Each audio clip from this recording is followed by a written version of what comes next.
Focus करिएगा। Demand chapter हम लोग लास्ट क्लास किए हुए थे। डिमांड का एक छोटा सा कंसेप्ट बाकी था हम लोग का, गिवन गुड्स। गिवन गुड्स क्या होता है सुन लीजिएगा ध्यान से। गिवन goods are those goods which quantity demanded increases as price increases and vice versa. जैसे जैसे प्राइस बढ़ता है गिवन गुड्स में उसका डिमांड भी बढ़ जाता है। जैसे हम एग्जांपल आप लोगों को दिए थे कि इसे कितना टेस्टिंग किया था, सर रॉबर्ट ने इसे टेस्ट किया था। वहाँ पे 2 ही तरीके का प्रोडक्ट था, मीट और पोटैटो। पोटैटो का दाम ज़्यादा होता था, लोग ज़्यादा इस्तेमाल करने लगते थे पोटैटो।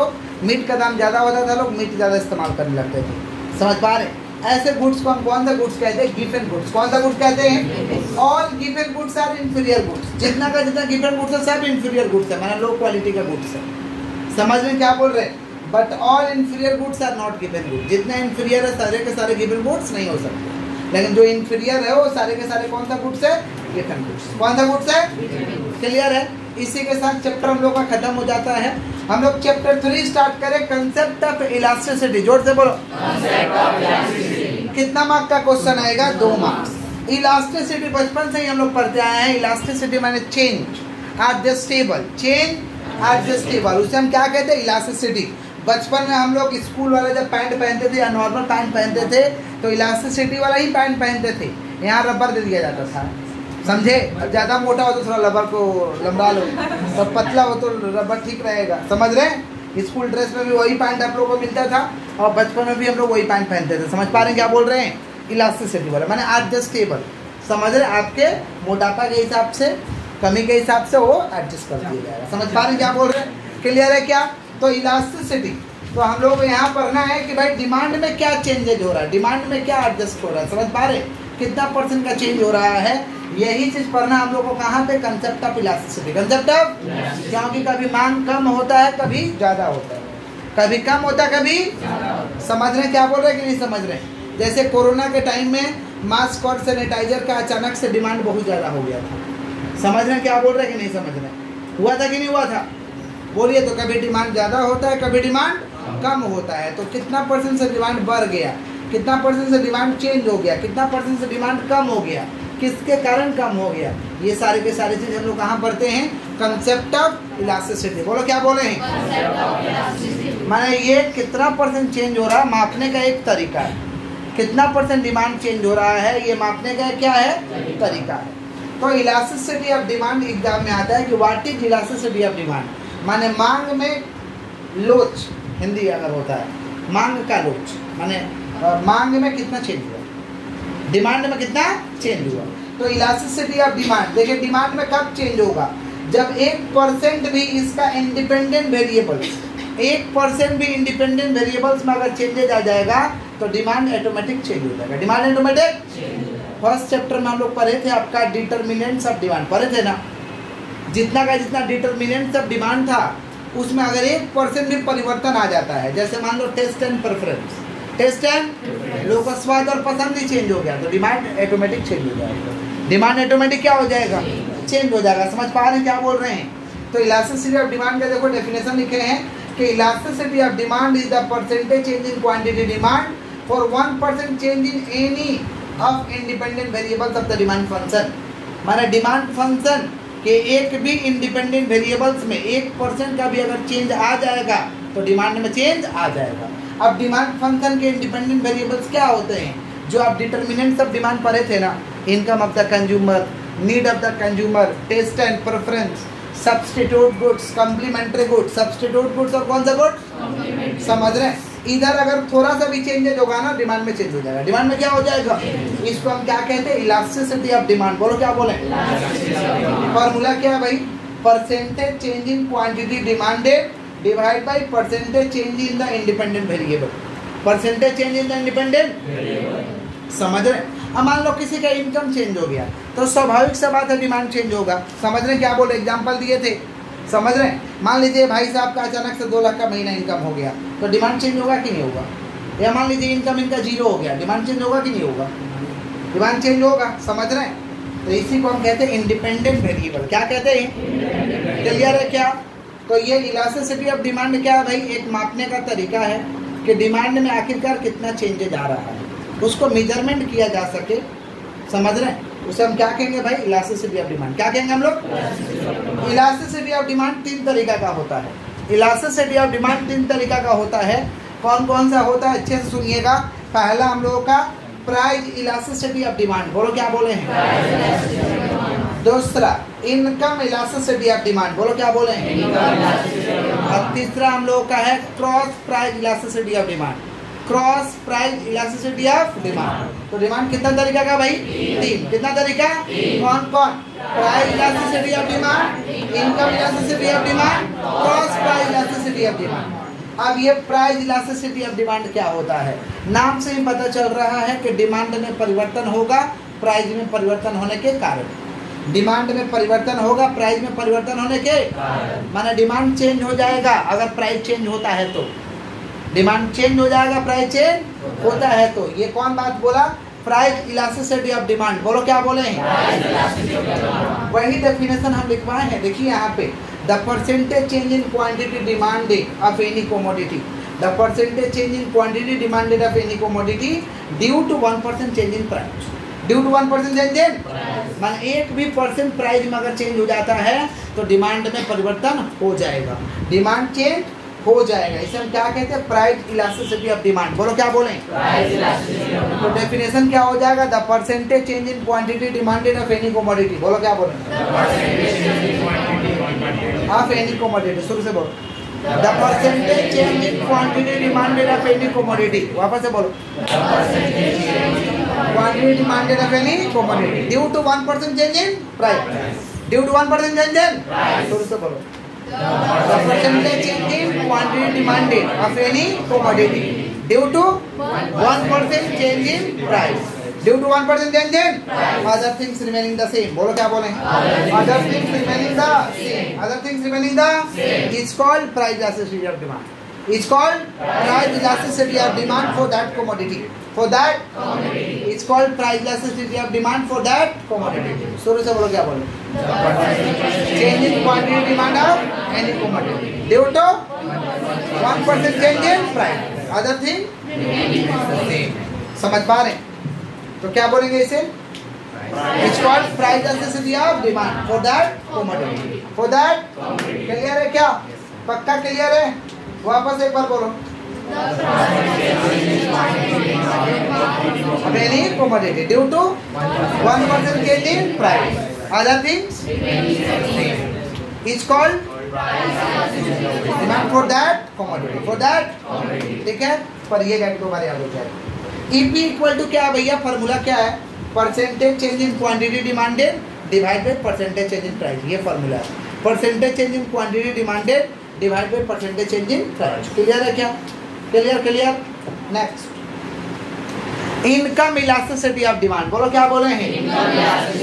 साधारण भाषा में अगर बात करें तो डिमांड में परिवर्तन होगा कस्टमर के इनकम में परिवर्तन होने के कारण। डिमांड चेंज हो जाएगा कस्टमर का अगर इनकम में चेंजेज आता है तो।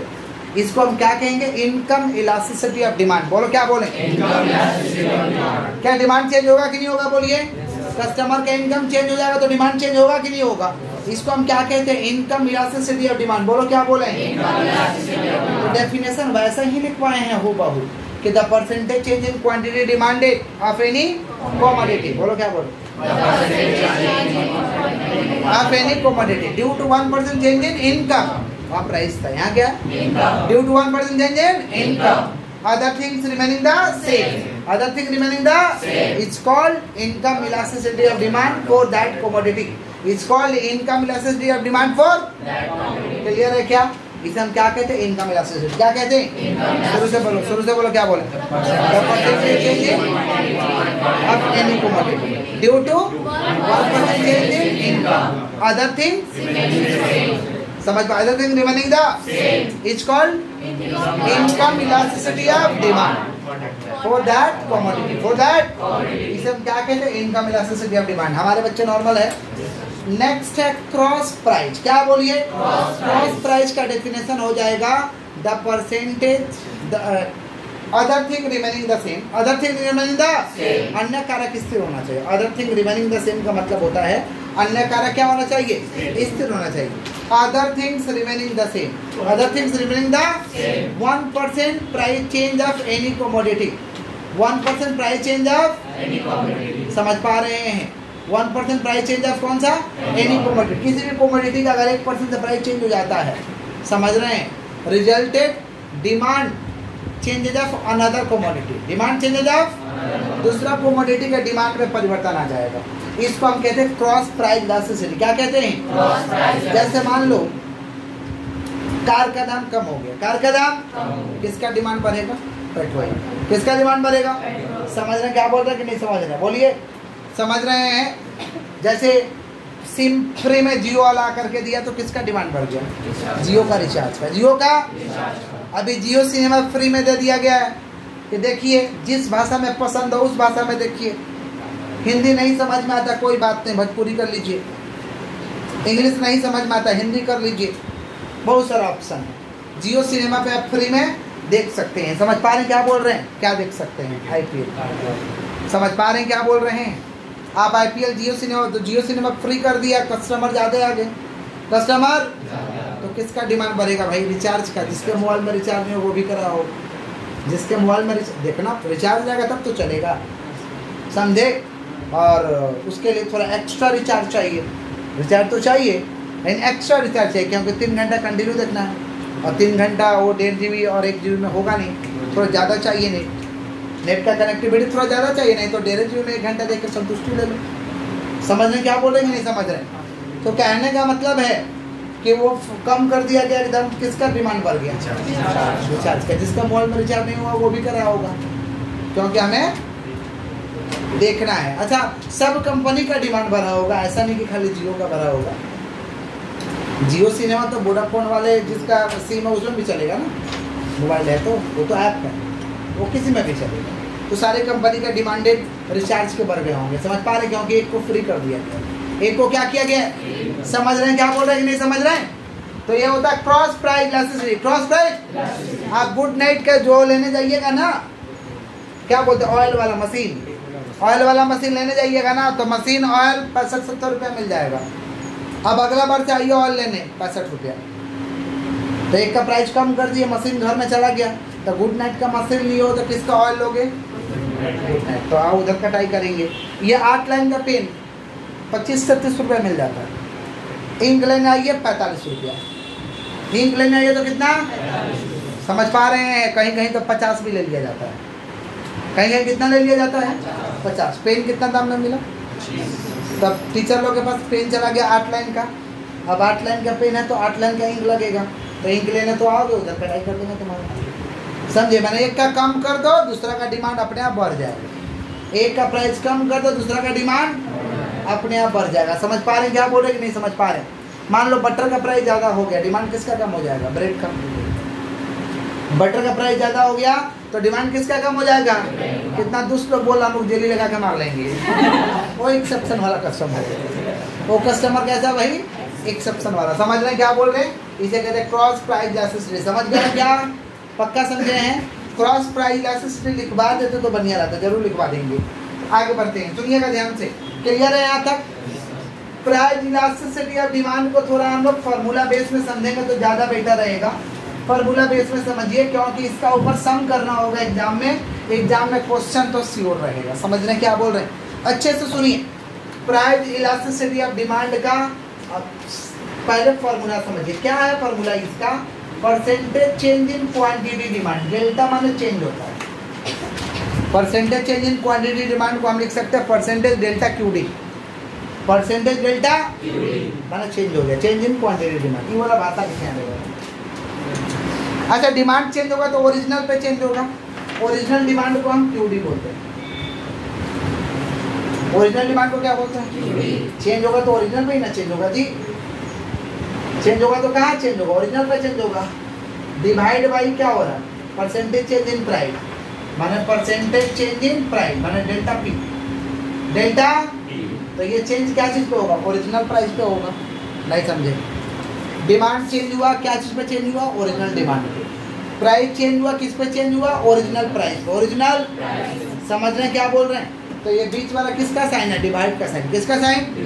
मल्टीप्लाई। अगर पलटेंगे मल्टीप्लाई में तो क्या होता है? पी ऊपर होता और ये नीचे होता। मैथ में हम लोग पढ़े ही हैं, समझ रहे हैं? परसेंटेज पुरा दो, हटाओ परसेंटेज, कोई दरकार नहीं। तो क्या दिखाई दे रहा है? Delta Q D divide by delta P. P ऊपर हो जाएगा और डेल्टा पी कहाँ जाएगा? सॉरी, डेल्टा क्यू डी है ना ऊपर वाला। Delta Q D divide by Q D. Delta Q D divide by Q D. अब पी ऊपर हो जाएगा, डेल्टा पी नीचे हो जाएगा। ठीक है? मान लो, मानने में तो कुछ नहीं जा रहा है, मानने का कुछ भी मान सकते हैं हम लोग। मान लो ओरिजिनल डिमांड था 800। ओरिजिनल डिमांड कितना था? या मान लो ओरिजिनल डिमांड 500 था। ओरिजिनल डिमांड 500 था, माने क्यूडी 500 था। अब डिमांड बढ़ के हो गया 800। डिमांड बढ़ के कितना हो गया? 800। कितना चेंज हुआ? 300। बढ़ा है माने पॉजिटिव में चेंज हुआ है। बढ़ा है माने पॉजिटिव में चेंज हुआ है। कितना हो गया? 800 हो गया। मान लीजिए बढ़ के हो गया 800, तो 800 हो गया, तो 800 में से 500 पहले वाला हटा तो कितना हुआ? 306। 300। मान लो प्राइस पहले था, मान लो प्राइस पहले था हम लोगों का 10। प्राइस पहले कितना था? 10। अब प्राइस घट के हो गया 5। प्राइस घट के कितना हो गया? 5। तो कितना चेंज हुआ भाई? 5। अच्छा, पॉजिटिव में चेंज हुआ कि नेगेटिव में हुआ? नेगेटिव में चेंज हुआ। कैसे चेंज हुआ? नेगेटिव, क्योंकि कम हुआ माने नेगेटिव, ज़्यादा हुआ माने पॉजिटिव। तो पहले 10 था, अब हो गया 5। तो कितना कम हुआ भाई? 10 माइनस 5। डेल्टा पे कितना आ गया? 5। अब इसको पुट कर देंगे तो आराम से बन जाएगा डेल्टा क्यू डी। बोलेगा क्वेश्चन किधर है? क्वेश्चन मेरे दिमाग में है फिलहाल, समझे? क्वेश्चन थोड़ी देर में कॉपी में आ जाएगा। ठीक है? अब बताओ डेल्टा क्यू डी कितना भैया? 300। क्यू डी कितना है? 500। पी कितना है? 10। डेल्टा पी कितना? 5। चलो सॉल्व करो। 5 दूना डिवाइड टू जा। हम लोग सब टेबल पर हैं, तुम लोग कौन सा पढ़े देखो। 2 2 0 स्वाहा। अब क्या दिखाई दे रहा है? 6/5। 3 दूना 6। 6/5 भी आप रख सकते हैं, नहीं तो डिवाइड करके लिख सकते हैं। अच्छा, ये तो माइनस में था ना, कम हुआ है। ये तो माइनस में था ना, तो 5 में -1 से करेंगे तो -5 होगा। तो आप इसको ऐसे भी रख सकते हैं, और नहीं तो आप डिवाइड कर दीजिए। 6/5। 6/5 जैसे आपको सुविधा हो। समझ पा रहे हैं क्या बोल रहे? क्लियर है क्या? क्लियर है? इस तरीका से हम लोग सम बनाएंगे। किसका ऊपर में? Price elasticity of demand. बोलो क्या बोलें? प्राइस इलास्टिसिटी ऑफ डिमांड के ऊपर सम आएगा क्या? बिल्कुल। पहले हम लोग क्रॉस प्राइस इलास्टिसिटी को लिखते हैं, उसके बाद इसको हम लोग नोट डाउन करेंगे। समझ पा रहे हैं क्या बोल रहे हैं? नोट डाउन करिए, लेकिन स्टार्ट करिए। Heading two, cross price elasticity of demand. Heading two, cross price elasticity of demand. Cross price elasticity of demand का क्या फॉर्मूला डेफिनेशन है? All other things remaining the same, the percentage change in demand for one commodity due to 1% change in price of any other commodity. माने किसी commodity का price में 1% change हुआ तो दूसरा कमोडिटी का डिमांड चेंज होगी। Is called cross price elasticity of demand. Formula क्या होगा? Percentage change in quantity demand for X divide by percentage change in price of Y. माना वाई में प्राइस, वाई के प्राइस में परिवर्तन होने के कारण एक्स के डिमांड में परिवर्तन। एक क्वेश्चन नीचे लिखे हैं, प्राइस ऑफ बटर कितना? 10 रुपये। डिमांड उस समय था 500 रुपये। Now price of butter decrease to 5 रुपये। 10 से प्राइस हो गया 5। रिजल्ट क्या हुआ? रिजल्ट हुआ कि quantity demanded of butter increase to 1000 kg। Calculate price elasticity of demand. क्या निकालना है? Price elasticity of demand. सुनो ध्यान से, प्राइस इलास्टिसिटी ऑफ डिमांड का मेन फॉर्मूला ये है, ये याद रखना। Delta Q D divide by Q D into P divide by delta P. ये लिख लीजिएगा कि कैसे ब्रेक किए हैं ताकि आपको पता चले। सुनिए, परसेंटेज के बदले इंटू 100 दे सकते हैं, परसेंटेज के बदले इंटू 100 दे सकते हैं, परसेंटेज कट जाएगा। अब देखिए, ओरिजिनल डिमांड कितना था भाई? 500। 500 से हो गया 1000, पॉजिटिव कि नेगेटिव? पॉजिटिव। कितना पॉजिटिव? 500। 1000 माइनस 500 कितना होगा? 500। ओरिजिनल प्राइस 10 था, अब घट के हो गया 5, माने 5 माइनस 10, माने नेगेटिव चेंज हुआ -5। फॉर्मूला कौन सा है भाई? फॉर्मूला है प्राइम इलास्टिसिटी का, ये लास्ट वाला, delta QD divide by QD into delta P divide by delta P, यही है ना? तो डेल्टा QD कितना? 500, ओरिजिनल कितना था? 1000, P कितना था भाई? 10, और ये डेल्टा P -5 कितना हो गया? 2, और 5 2 ना 2 2 स्वाहा, कितना बचा? 1/1 बच रहा है, यही बच रहा है ना? तो ऊपर 1 से 1 को डिवाइड करेंगे तो कितना आएगा? माइनस, वापस से सुनो, 5 से 10 को डिवाइड किया कितना हुआ? 500 से 1000 को डिवाइड किया कितना हुआ? 2, तो 2 2 कट जाएगा, ऊपर क्या 1 है और नीचे कट चुका है, नहीं क्या 1 -1, तो 1 डिवाइड बाई -1 करेंगे तो कितना आएगा? -1। कितना आएगा? मेरा आंसर हो गया। क्लियर है क्या? पक्का? प्राइस इलास्टिसिटी का सम आएगा तो बना दोगे ना ऐसे? आपको ये मेन फॉर्मूला ये याद रखना है। तो पहले ये लिखिए, ये कंसेप्ट लिख दीजिए, फिर ये क्वेश्चन, फिर सॉल्यूशन। ठीक है? ये क्वेश्चन कुछ डाउट है क्या? पूछे कुछ डाउट है तो कॉपी करो।